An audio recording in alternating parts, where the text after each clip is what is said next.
Assalamualaikum warahmatullahi wabarakatuh. Selamat datang pada mata kuliah Etika Keislaman dan Profesi IT.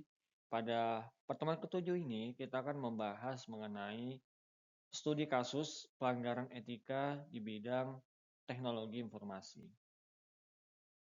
Kita akan melihat bagaimana pelanggaran etika benar-benar terjadi di dunia nyata. Ada 4 poin yang akan saya bahas pada pertemuan ini. Yang pertama, tentang pentingnya studi kasus. Yang kedua, contoh pelanggaran etika IT. Ketiga, analisis studi kasus. Dan yang keempat, perspektif etika Islam. Kita langsung ke poin pertama, pentingnya studi kasus. Belajar etika tidak cukup hanya memahami teorinya saja. Kita perlu memahami bagaimana etika diterapkan dalam situasi nyata. Melalui studi kasus, kita dapat belajar menganalisis masalah, kemudian memahami dampaknya, dan pastinya menentukan solusi yang tepat. Poin kedua, contoh pelanggaran etika IT. Beberapa bentuk pelanggaran etika IT yang sering terjadi, antara lain kebocoran data pengguna, hacking ilegal, penyalahgunaan akses sistem, dan plagiarisme software atau perangkat lunak. Kasus-kasus ini menunjukkan bahwa teknologi bisa menjadi sangat berbahaya jika tidak disertai dengan etika.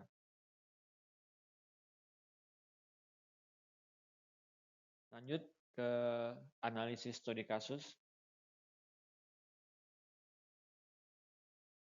Salah satu kasus global yang terkenal, yang sempat viral adalah kasus kebocoran data pengguna Facebook yang melibatkan Cambridge Analytica. Pada kasus ini, data jutaan pengguna digunakan tanpa izin untuk kepentingan politik. Dari sini kita bisa lihat bahwa data pribadi bisa disalahgunakan jika tidak dikelola dengan baik. Di Indonesia juga pernah terjadi kasus yang mirip ya. Salah satunya adalah kebocoran data pengguna di Tokopedia. Data jutaan akun bocor bahkan diperjualbelikan di internet. Dari kasus ini juga memperlihatkan ke kita bahwa keamanan sistem menjadi hal yang sangat penting dalam profesi IT. Jika dianalisis dalam kasus-kasus yang sudah saya sebutkan tadi, ada beberapa permasalahan utama. Di antaranya adalah pelanggaran privasi, penyalahgunaan data, lemahnya keamanan sistem, dan kurangnya tanggung jawab dari pihak yang mengelola sistem. Apa dampaknya? Pastinya memiliki dampak, dan di sini dampak dari pelanggaran etika ini sangat besar. Mulai dari kerugian yang dialami pengguna, hilangnya kepercayaan masyarakat, kemudian kerugian perusahaan, sampai ke masalah hukum juga. Dari sini kita dapat melihat bahwa etika bukan hanya soal moral, tetapi juga berdampak secara nyata. Poin 4, perspektif etika Islam.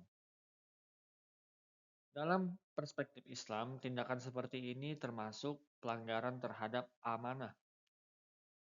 Islam mengajarkan bahwa menjaga kepercayaan adalah kewajiban dan merugikan orang lain adalah perbuatan yang dilarang. Oleh karena itu, Pelanggaran data dapat dikategorikan sebagai bentuk ketidakjujuran dan pengkhianatan amanah. Seorang profesional IT memiliki peran yang sangat penting, yakni harus mampu menjaga keamanan sistem, kemudian melindungi data penggunanya, dan bekerja secara jujur serta bertanggung jawab. Etika harus menjadi bagian dari setiap pekerjaan yang dilakukan. Tugas pertemuan 7.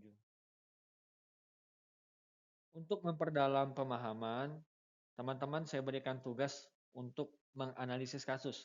Silakan pilih satu kasus pelanggaran etika IT. Boleh dari Indonesia, boleh dari luar negeri. Kemudian teman-teman lakukan analisis berdasarkan poin yang telah saya berikan. Minimal dibuat dalam satu halaman, lebih boleh. Dalam mengerjakan tugas, teman-teman diperbolehkan mengambil referensi dari berita atau sumber dari internet, tapi gunakan bahasa sendiri dan hindari plagiarisme. Jangan lupa untuk mencantumkan sumber referensinya dan kumpulkan melalui Google Classroom. Kesimpulan pada pertemuan kali ini, yakni pelanggaran etika IT sering terjadi di dunia nyata. Karena itu, sebagai seorang profesional IT harus mempunyai kesadaran etika yang tinggi supaya teknologi tersebut tidak merugikan masyarakat. Baik, itu saja untuk pertemuan kali ini. Terima kasih yang sudah menyaksikan materi sampai selesai. Semoga bermanfaat. Sampai jumpa pada pertemuan selanjutnya. Wassalamualaikum warahmatullahi wabarakatuh.